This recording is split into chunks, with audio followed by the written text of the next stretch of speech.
Okay, so we have part1_tools.nk open. Your script will look something like this, probably slightly modified, but it'll be basically this. And we're going to take a look at the top. So I'm going to go through each of these keyers in a different recording. But first we're going to go through Keylight. So again, here's our footage. Normally we would break this into different little keys, but this is a very clean green screen, so we're pretty lucky in this instance. So this is a good example just to explain everything before we start hitting more troublesome things to solve. So there are a couple problems here where there's some tracking markers and everything like that, but we're not going to worry about it just now. We're just going to go through the tool. So if you double click the Keylight, we'll see our properties panel open here. If you don't see some of these settings, you can click the little black arrows and you'll get the extra settings here. So the basic way the Keylight works, and I've set it up down here so you guys can follow along and do a practice. So I'm gonna do it from scratch. So I'm gonna type in Keylight and plug that in, and we have the source plugged into that image. And I'll select the screen color, and I'm gonna hold Control and select that green. And usually if you're selecting around, it can kind of mess up a little bit if you're doing it, trying to find a good color. So usually what I do is I select the node and hit D, so it's disabled. But we still have that little selector kind of pushed in. So we can go and find a good spot for this to work. Another thing you can do is hold Control Shift to get an average of an area of green, which is a little bit better than just selecting a specific pixel. So usually I'll go in an area near the subject matter because we don't care, what's happening up here where the green is a bit different. We really care what's happening around the character. So I would just select an average around this guy and then hit D to re-enable it. And we can see this is what our key looks like. So you can see there's some problems with our key. You can see there's kind of all these kind of gray areas. Not always a problem to have a little bit of gray in your key. Sometimes when you're learning keying, you think, oh, it needs to be black or white. It depends. Generally, if you can get it black and white, it's better. But if there's some areas that are slightly gray, sometimes it's okay. And we'll talk about examples of that later on. But to go through the settings here, so we obviously have the screen color, which we've already talked about. You have a view mode, so you can kind of see the final result. You can have some of these other ones here. For example, composite. If you plug in composite, you can actually plug in the background directly into another node. And you'll see the full composite is happening through the Keylight. Now, I don't really ever work this way, but it is there. Normally what I do is I keep it on final result, and then I don't really use the background plug. I'll just take a merge node and plug it over the background. So that's just something to note. But if we keep viewing our Keylight here, there's a couple other ones here. We have source, so we can see the original source. It's not that useful. Source alpha, which means if this had an alpha before, we can see it. Again, not that useful. We have the inside-outside mask, which we'll talk about in a second. And some of these other ones that, again, they're not particularly useful. Really, what's most useful is final result. So final result is going to give us our kind of despilled key with the alpha. Some other settings we have here is a screen gain. So this is actually very useful. So if you wanted to clear up some of this mess around our key and kind of clean it up a little bit, we could take the screen gain and kind of strengthen the effect of that key. So you can see as I pull that up and down, we're getting a result like that. And it's kind of starting to get rid of some of those gray areas. Now you got to be a little bit careful, because if you start pushing this too far, you'll see that if you look at the edge, which we're always really concerned with edges, if we push it too far, we start to get a really crunchy key here, and we start to lose detail on the edge. And that's going to start to make your things look really cut out if you're not careful. Another thing we have is screen balance, which sort of just, it's hard to exactly explain. It's sort of shifting where this key is biasing towards. So if you read it, it says there's a big explanation, but it's basically it kind of adjusts your spill as well as your key, and it kind of strengthens it in one direction or the other. So basically, the easiest way to understand it is actually just by sliding it back and forth. So you can see as we slide the balance up, the green is actually getting despilled stronger on the edge. So if we zoom in here and we put it back to 0, we can see there's a little bit of green here. But when you're pulling up the screen balance, you're kind of strengthening the effect of the despill, and you're also kind of adjusting the key a little bit. So you can see the key adjusts, some of the grain kind of changes a little bit with it. But primarily, I would say screen balance, I use it to adjust the despill, to adjust how this is actually being color corrected, and not as much on the alpha. But it does affect the alpha a little bit, so usually you can just play around with the screen balance, see what looks the best with the despill and your alpha, if it's kind of helping out. The one that's really useful is alpha bias. So this is kind of, if you read the description, most of these have a description. So if you point your cursor over it, it says uses if your screen color is not pure blue or green and is causing parts of the foreground to be made transparent. So essentially, if the keyer is getting rid of areas that you actually want to keep, you can place the bias, you can take the color picker and select your subject matter. And it's going to kind of protect that area a little bit more. So if I hit disable on the node here, and I select, let's say, the shirt color here, we can see that the key actually changes a little bit. So if I disable again and select, let's say, a blue color and enable, if basically as I move this around, you can see it kind of slightly changes the key. So obviously, if you select the background, kind of breaks everything because you don't want to protect the green. So you can think of it as whatever area you're focusing on, that's what you want your bias to probably be. So if you want to key this kind of blue kind of highlight on his hair, maybe we'll set the bias to there, and that will kind of protect that area a little bit more in terms of our key. So for now, I'm just going to select an average of all these colors. And maybe that's not even the best. Let's re-enable it. So you can see I'm always tapping back and forth with D when I'm doing these little selections. Otherwise, you see when it's enabled, it kind of goes crazy when you're trying to sample something. So that's pretty much the main ones here. Despill bias is also, so despill bias is the color that's being replaced. So if we hover over it, you can see remove the remaining spill from the foreground. You should usually pick skin colors or hair colors for this. So it's kind of the color that's replacing the despill. And if we select this, so he says use alpha bias for despill. So right now these are grayed out because it's using this selection. It's using the one above as the bias for that despill, meaning if we're selecting some of this red coat, it's going to use those same values to despill a little bit more red. So wherever you're biasing towards, you're protecting the key in that area, and you're also despilling more towards that color. So that's how you can think of the despill bias is if I'm selecting that red, the alpha bias is going to make that area more solid, and the despill bias is going to try to get rid of more green in that area and make it more similar to that color.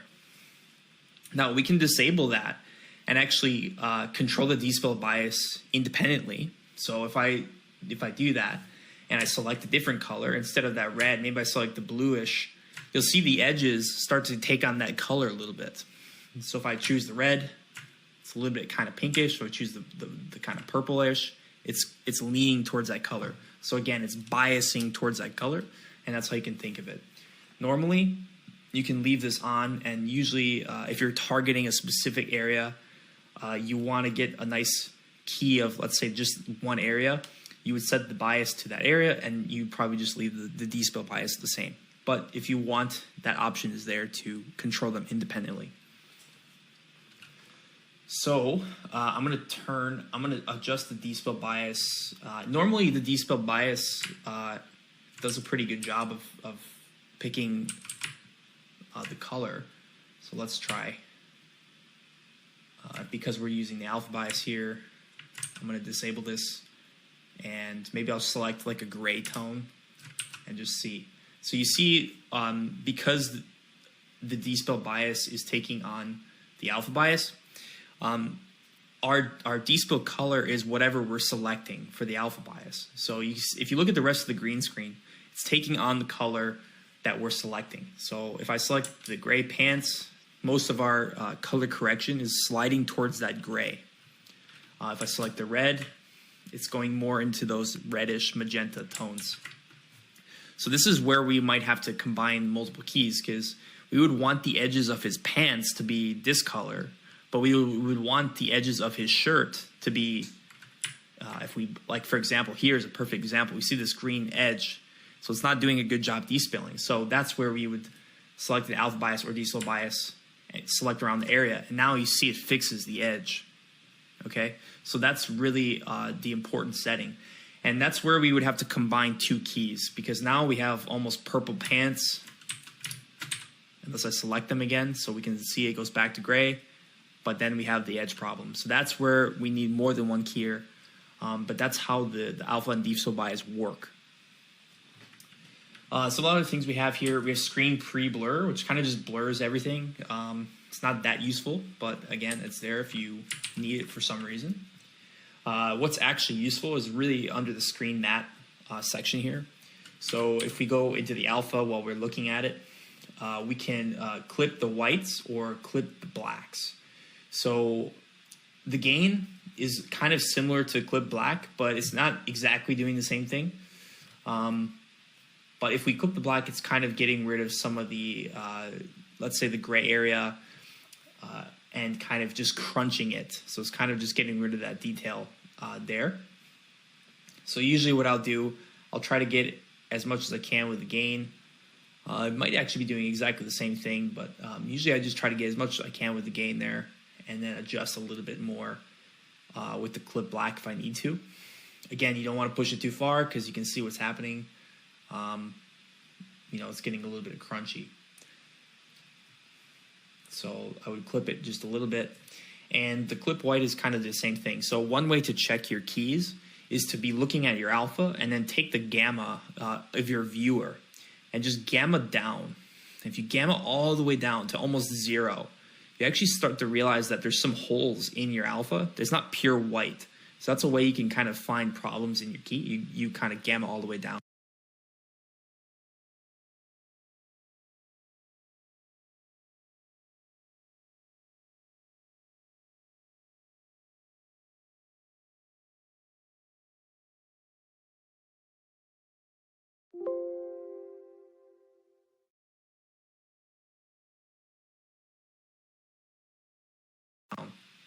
And so we have some holes in our alpha.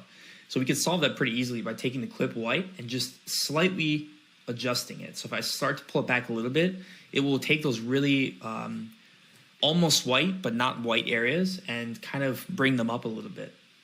So we can kind of fill in the holes. And now if we set this back to 1, so just hit the Y, it will put it back to normal gamma. It doesn't look much different. So you can see if I kind of pull it back and forth, you don't see much difference. But it is making a difference on the very areas that we can't see normally if the exposure is set to normal. So that's mostly a problem when you have a very bright thing behind our footage. So if you have a very bright background and you know your key looks good here, normally you're like, okay, well my key's solid. But you forget to check it by going down like this in your gamma. Sometimes the bright pixels will show through your key. So if you're ever having that problem, but you're like, well, how is that happening? My alpha looks solid. Well, one way to check that is, I'm going to unclick this.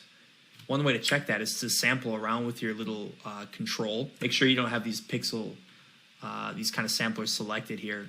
But if you sample around, you see that the value of the alpha is not pure 1. So when it's 1, it means it's completely solid. But some of these are 0.97, so it's almost completely solid, but not quite. So if we gamma down, take the clip white and just adjust it, while also watching that and watching our alpha, we can see it becomes 1. And that means that we've kind of fixed that problem. Now, sometimes you got to be careful with that as well, because if you push this too far, you see, we get these like pixelated edges. So usually what I'll do is I'll gamma down, fix it. And if there's still some edges that they have a little bit of holes or something, that's where I'll use another keyer. So I'll bring in the Primat or something else like that, and we'll combine it. So we'll explain that later, but that's, again, the idea of the core key and the edge key.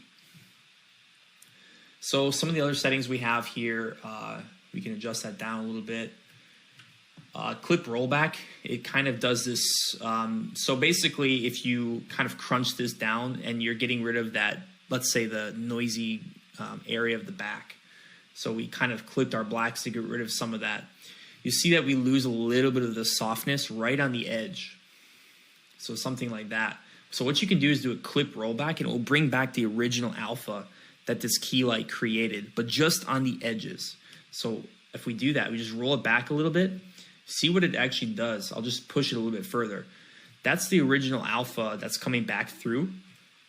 So we can just very, very slightly push it, and we'll start to get a little bit of that softness back on the edge.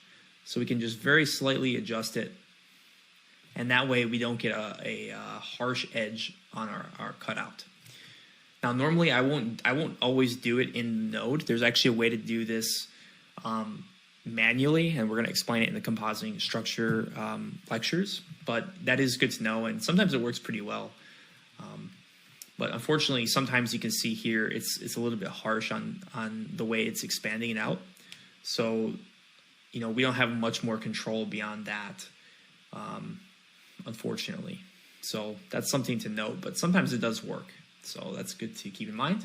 We also have the screen dilate, which it's kind of like an erode. So it kind of expands an alpha or contracts it. So we can kind of shrink it in. So maybe, you know, that's how you could create like a core key. You could take a key like this, and maybe if there's some holes in it, you could actually make it a really sharp key on purpose, like this. We would crank it, try to get rid of all the stuff in the background, get a really harsh key. We're not even worried about the edges. We're just worried about getting a really solid core. And then we could dilate it in a little bit. And we would take that alpha and recombine it with our original softer alpha. And that would just fill in all the holes if there's some problems. So that's how you could create a harder key with the Keylight node. I'm going to undo that just so we can kind of go back to what we had. Set the dilate back to 0. We also have screen softness, which you can soften your key a little bit if it's a little bit harsh. Usually you got to be careful because you can lose some detail in the hair and stuff usually. But you can, you know, very slightly blur it. It's basically just a blur. And that's how that's working. And then we have these two other ones at the bottom. It's kind of like an erode. It's a little bit different. You see it kind of creates this weird webbing effect. I really don't use these that often, but they are there. And then we have the screen replace, which you can see basically the color method to use for pixels where the alpha screen matte has been modified. So we can, if we switch back, we can see if we switch those around, sometimes you get different results by just playing with this, what it's doing there in terms of the color. So if you look at the color and you switch these around, sometimes you get like a better result rather than just leaving it on soft color. And that's kind of, the screen replace color is the color that's kind of filling in that spill area. So if I change that around, whoops, let me click back.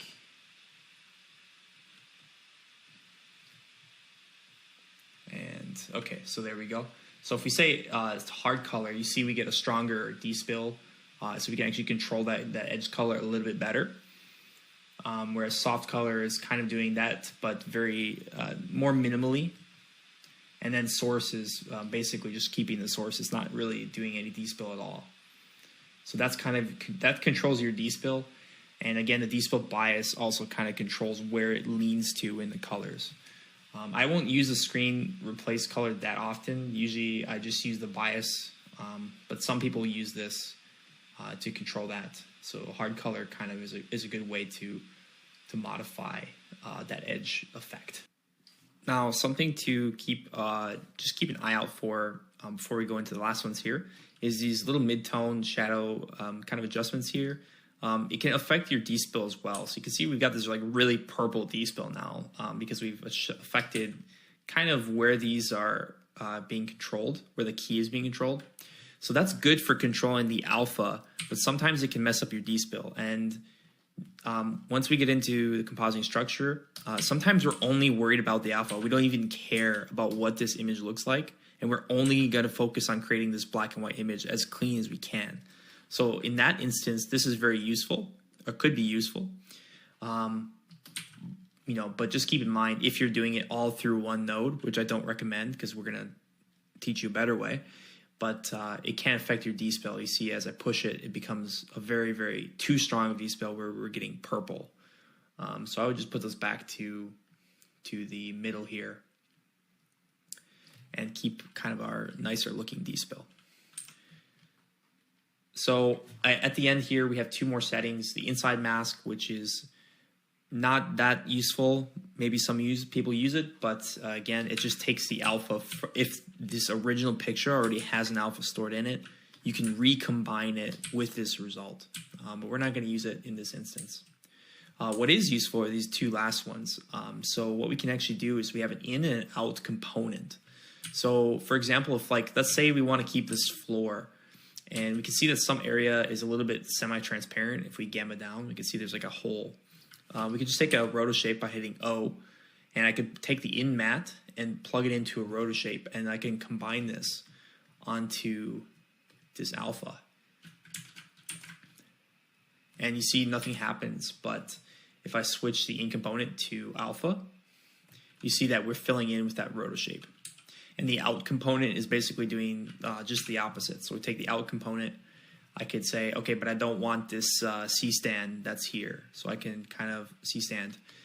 So we can basically just roto it. And then we can select the key light and say alpha. And it will basically do a garbage mat. So that's happening all inside the node. And that's what this node is really designed, is that you can do everything through one node. But eventually, I'll show you at the bottom here, we're going to be compositing more like this, where we worry about the black and white alpha on one area of the composite, and we worry about the D-spilling in another area of the composite. So instead of doing everything through one singular node, which it's designed to get you kind of far, this will get you to the final image by working that way. And that's pretty much it for the Keylight node. So yeah, that's a pretty good node. You can play around with it. I would recommend playing around. Let's just see here. Unplug these and set my gamma back to normal and just merge that over the background. So we can see that's giving us that result if we just merge over the background with really not much work done. But you can see it's not perfect. Our D-spill is not working very good down here. We have kind of a green edge on this red coat here. So it kind of works in some areas, like here it's kind of working decently, except we have a little bit of green. Here it's pretty much working. So that's where we would have to use multiple of them. And yeah, that's pretty much it. So we'll go on to Primet next.